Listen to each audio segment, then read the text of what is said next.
नमस्ते, जय हिंद दोस्तों। दुनिया वाले देख रहे हैं आप और मैं हूं ऋषिराज।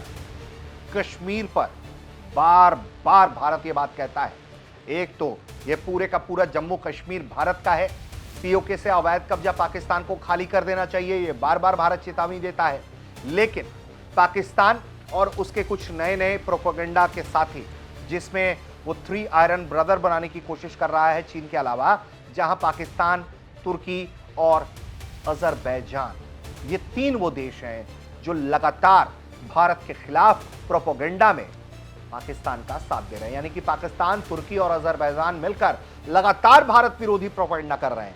जो नया अपडेट है वो ये कि अजरबैजान अब वो भूमि बन गया है जहां पाकिस्तान भारत विरोधी नफरत की खेती कर रहा है। क्योंकि कनाडा से धीरे धीरे भारत ने जितना प्रोटेस्ट किया, हंगामा किया, उससे ये हुआ कि कनाडा से धीरे धीरे ये जो चरमपंथी गुट है, उनको लगा कि भैया अब तो वहां ट्रूडो की सरकार भी नहीं है, मामला पलट चुका है, ट्रूडो जो है वो पालेगा भी नहीं, तो अब ये नई जमीन तलाशने लगे हैं और पाकिस्तान इसमें उनकी मदद कर रहा है। भारत के खिलाफ प्रोपेगेंडा के लिए अजरबैजान की जमीन से अल्पसंख्यकों पर कथित तौर से अत्याचार की बात हो रही है। ये देखो, इनको चीन में उइगर मुसलमानों की हालत नहीं दिखती है, जिस पर यूएन भी कहता है कि भैया बहुत चिंताजनक स्थिति है, बहुत चिंताजनक स्थिति है, नहीं दिखता है। बलूचों पर अत्याचार नहीं दिखता है, पाकिस्तान में जो है हिंदुओं पर अत्याचार इनको नहीं दिखता है, सिखों पर अत्याचार नहीं दिखता है, ईसाइयों पर अत्याचार नहीं दिखता है। बांग्लादेश चले आइए, बांग्लादेश में हिंदुओं पर अत्याचार नहीं दिखता है, ईसाइयों पर अत्याचार नहीं दिखता है। क्या दिखता है इनको? भारत।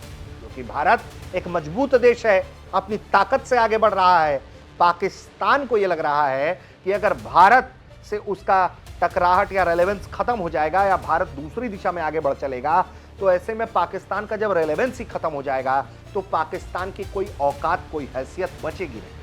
ऐसे में भारत विरोधी जब जब प्रोपेगेंडा वो करेंगे और जब जब भारत के खिलाफ वो साजिश करेंगे और भारत कुछ कहेगा, तो इससे उनका रेलेवेंस बढ़ेगा। रेलेवेंस बढ़ेगा तो दुनिया में वो चर्चा के केंद्र में रहेंगे और फिर तुरंत कटोरा फैला देंगे कि दे दो, कुछ तो दे दो, भारत के नाम पे कुछ तो दे दो। तो ये स्थिति है। हुआ क्या है, अब खबर बता देते हैं। बाकू इनिशिएटिव ग्रुप अजरबैजान की सरकार से जुड़ा हुआ है। इसने भारत में अल्पसंख्यकों को लेकर कथित रूप से प्रोपेगेंडा करने के लिए कार्यक्रम किया, जिसमें उसने ये कहा कि भारत में जो कश्मीर है और जो दूसरे माइनॉरिटी ग्रुप हैं, उनके खिलाफ जो है भारत में कार्रवाई होती है कथित रूप से। अजरबैजान का जो खालिस्तानी नैरेटिव को बढ़ावा देने वाला रोल पाकिस्तान और तुर्की के साथ उसके गहरे संबंधों से ही उपजा है। विश्लेषक जो है वो थ्री ब्रदर्स जो है कहते हैं ये गठजोड़ साझा रणनीतिक हितों और भारत के प्रति साझा विरोध से प्रेरित है। यानी कि ये तीन देश भारत के खिलाफ नफरत, बुनियादी तौर पर नफरत जो है पाले बैठे हैं। पाकिस्तान अब अपनी बदनामी वाली गतिविधि को तटस्थ दिखाने वाले स्थान पर आउटसोर्स कर रहा है। यानी कि पाकिस्तान में नहीं कर रहा है, वो अजरबैजान ले जा रहा है, कह रहा है कि जी हम तो है नहीं, हम तो पार्टिसिपेंट हैं, अजरबैजान में हो रहा है, हमारी धरती पे थोड़ी हो रहा है। तो ये ड्रामा है। लेकिन इस तरह के मूवमेंट्स, खालिस्तान पर बात करना, कश्मीर पर बात करना, हिंदू मुसलमान करना, ये सब पाकिस्तान का पैटर्न रहा है। पंजाब को भड़काने के लिए लगातार पाकिस्तान ऐसा करता रहा और अब वो अजरबैजान की धरती से इस तरह की नफरत की खेती कर रहा है और लगातार खालिस्तान, कश्मीर, मुसलमान, इस तरह के प्रोपेगेंडा पर जो है वो काम कर रहा है। पाकिस्तान की जो आईएसआई है वो लंबे समय से इस पर आरोप है कि वो खालिस्तानी तत्वों को पोषित करती है ताकि भारत को वो अस्थिर कर सके। 70 के दशक से ही आईएसआई ने खालिस्तानी मिलिटेंट्स को फंडिंग, ट्रेनिंग दी। हिजबुल मुजाहिदीन, जैश-ए-मोहम्मद जैसे समूहों ने खालिस्तानी ऑपरेशंस के साथ जुड़कर जिहादी विचारधाराओं को अलगाववादी लक्ष्यों से जोड़ा। अब पाकिस्तान इतने वर्षों से करता रहा, पिट गया, नहीं हिट हुआ, तो अब उसने अजरबैजान को अपने मंच के तौर पर इस्तेमाल करना शुरू किया है। दक्षिण एशियाई भू राजनीति में पहले हाशिए पर रहा बाकू बिल्कुल कोई रेलेवेंस नहीं, कोई पूछने वाला नहीं है। 2020 में नागोर्नो कराबाख युद्ध के बाद भारत विरोधी गतिविधियों की ओर मुड़ गया।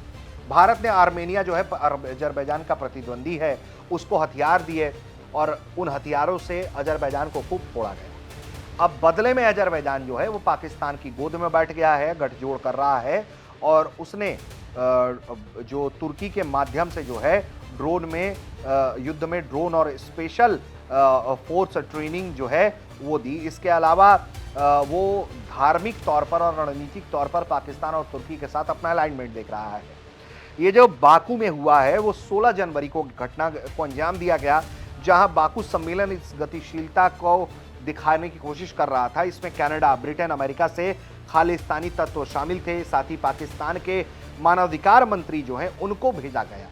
इसके अलावा 2023 में कनाडा में मारे गए हरदीप सिंह निज्जर के लिए मौन तक रखा गया, जो कि घोषित आतंकवादी है। चर्चा में जो है उस सिखों के खिलाफ अत्याचार, इसके अलावा भारत में नस्लवाद के रूप में पेश किया गया। इसके अलावा लक्षित हमले मुसलमानों पर बताए गए, जबकि सब फेक नैरेटिव है। पाकिस्तान में क्या हो रहा है क्या दुनिया को नहीं दिख रहा है? बांग्लादेश में क्या हो रहा है दुनिया को नहीं दिख रहा है? लेकिन ये क्या कर रहे हैं आप देख लीजिए। तुर्की में क्या हो रहा है, कुर्द्स के साथ क्या कर रहे हैं, ये आपको नहीं मालूम है क्या? हमको नहीं मालूम है क्या? लेकिन इनका ड्रामा है, क्योंकि ये धर्म की राजनीति कर रहे हैं और भारत से चिढ़ रहे हैं। बुनियाद नफरत है इनका, और इसलिए भारत विरोधी तत्व जो है एक साथ आ रहे हैं।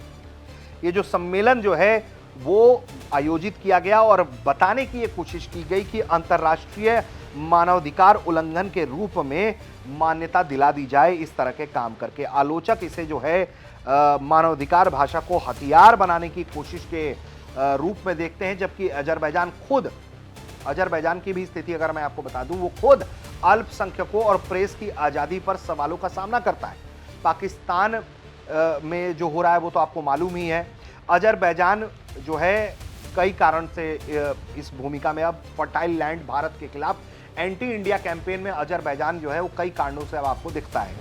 पाकिस्तान तुर्की के साथ रणनीतिक गठजोड़, ताकि उसको बचाने के लिए लास्ट टाइम में ये लोग आए। भारत ने आर्मीनिया को जो हथियार दिए उसका ये बदला ले सके, तो पाकिस्तान का समर्थन ले रहा है और भारत विरोधी घटनाओं को अंजाम दिलवाना चाह रहा है। तुर्की भी कश्मीर पर पाकिस्तान के साथ इसीलिए अलाइंड है क्योंकि वो देखिए मुस्लिम ब्रदरहुड वाला मामला है, और इन सब के खून में जो है वो नफरत ही है। ये जो पाकिस्तान के हुक्मरान है, तुर्की का हुक्मरान है एर्दोगान, ये सब अब इस्लामिक खलीफा बनना चाहते हैं, और ये लोग जो हैं वो एकदम नफरत की राजनीति भारत के खिलाफ करना चाहते हैं। पाकिस्तान जो है अपने देश में कुछ करेगा तो उसमें हमेशा प्रोपेगेंडा संदेह होगा, तो इसलिए अब वो जो है अजरबैजान को जो है तटस्थ दिखा रहा है और इस तरह के एजेंडा को वहां से चलाने की कोशिश कर रहा है, और अजरबैजान भी अपने आप को इनलाइन करके तटस्थ भूमिका निभाने की दिशा में दिखाई देता है। इसके अलावा अजरबैजान को पाकिस्तान से सस्ता जो लेबर है, सैन्य विशेषज्ञता मिलती है, जबकि पाकिस्तान को कैस्पियन ऊर्जा मार्गों तक पहुंच मिल जाती है। तो यानी कि एक क्विड प्रो क्यू वैचारिक समर्थन तक फैला हुआ है, और पश्चिम में जो खालिस्तानी तत्व हैं या दूसरे तत्व हैं, भारत विरोधी तत्व हैं, अजरबैजान में एक नया क्षेत्र एक्सप्लोर करवाते हैं, जिससे जरिए ये इस तरह के कांड को अंजाम दे पाएं।